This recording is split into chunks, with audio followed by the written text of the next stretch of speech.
People talk about the 1950s middle class like capitalism just worked better back then, as if CEOs had better morals and corporations cared more about workers. That is bullshit. The middle class did not appear because business owners voluntarily decided assembly line workers deserved houses, cars, pensions, paid vacations, stay at home spouses, and family stability. It happened because the political economy made reinvestment the rational choice. In the 1950s, the top marginal tax rate on the richest Americans was 91%. That does not mean the rich paid 91% on every dollar they earned. It means that after a very high income threshold, the next dollar of personal income was taxed at 91 cents on the dollar. So, what does a business owner do in that world? If they take the money personally, the government takes most of it. If they reinvest it into the business, raise wages, improve benefits, fund pensions, give bonuses, upgrade equipment, expand production, or build long-term capacity, that money becomes a normal operating business expense. That is the part people miss. High wages, benefits, pensions, bonuses, training, and investment in the actual company are tax-deductible business expenses. Under a high top marginal tax rate with fewer loopholes, the biggest tax loophole available to the rich was basically to put the money back into the business and the worker.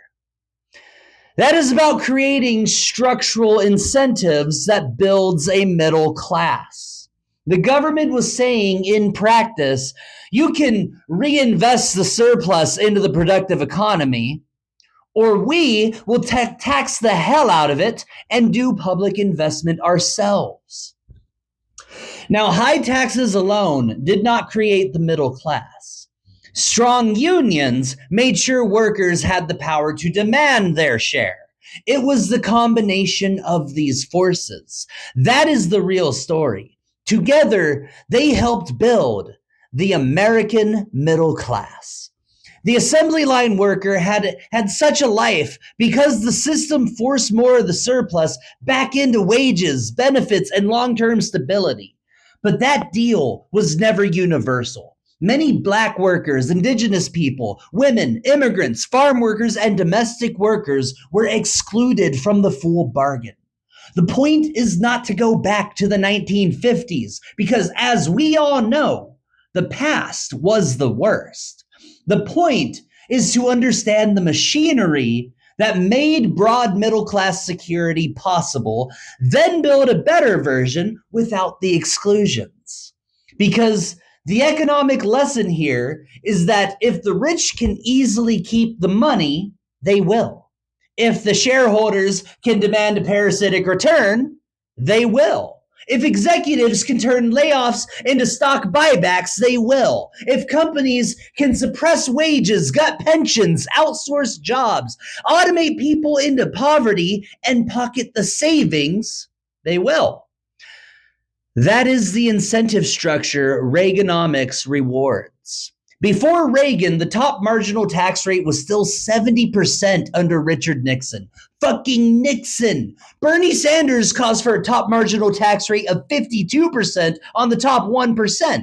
That is 18 percentage points lower than the top marginal rate under Nixon. That is how far the conversation has been dragged to the right. A tax rate almost 20% lower than Nixon's gets treated like Bolshevism because the rich spent 40 years training Americans to think any serious limit on extraction is tyranny rather than an actual application of tyranny. Reagan cut taxes on the rich, attacked unions, empowered finance, normalized trickle-down economics, and shifted the economy toward shareholder returns as the assumed purpose of business. The result was the slow death of the post-war middle class. Pensions became 401ks, wages detached from productivity. Housing became a speculative investment vehicle. Healthcare became a debt trap. College became a debt trap. Corporate profits rose and executive pay skyrocketed. The middle class got told to hustle harder while the machinery that created middle class life was dismantled around them. That is what Reaganomics destroyed.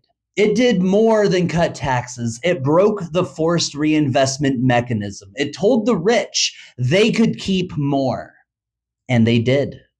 They kept more through lower tax rates, stock compensation, capital gains, buybacks, union busting, outsourcing, wage suppression, private equity, and turning every basic need into a tradable asset. Then they told the workers the problem was avocado toast. The middle class was not killed by laziness, poor budgeting, lattes, or people failing to hustle hard enough. It was killed by political choices that made extraction more profitable than reinvestment for the parasites of society. That is the reality. If we want to solve this, we have to change the structural incentives again. That means taxing the rich at rates high enough that hoarding becomes fiscally irrational. It means strengthening unions so workers can demand their share. It means banning or heavily restricting stock buybacks, ending executive compensation schemes that turn layoffs into personal wealth, rebuilding pensions, and making worker pay, benefits, training, and time off the rational place for surplus to go. It also means using public investment to build the foundations of a stable life. Affordable public option housing, universal healthcare, free education, policies that reduce household precarity. This is about making sure that if you benefit from a society, you reinvest in the people and systems that made your success possible. That used to be common sense. The rich got rich inside a society built by workers, using public infrastructure, public research, roads, schools, courts, currency, public order, and public tolerance of private profit. They did not build that alone. So, the deal should be simple. Either reinvest the surplus into the productive economy and the people who make it work, or the public takes it and does the job directly.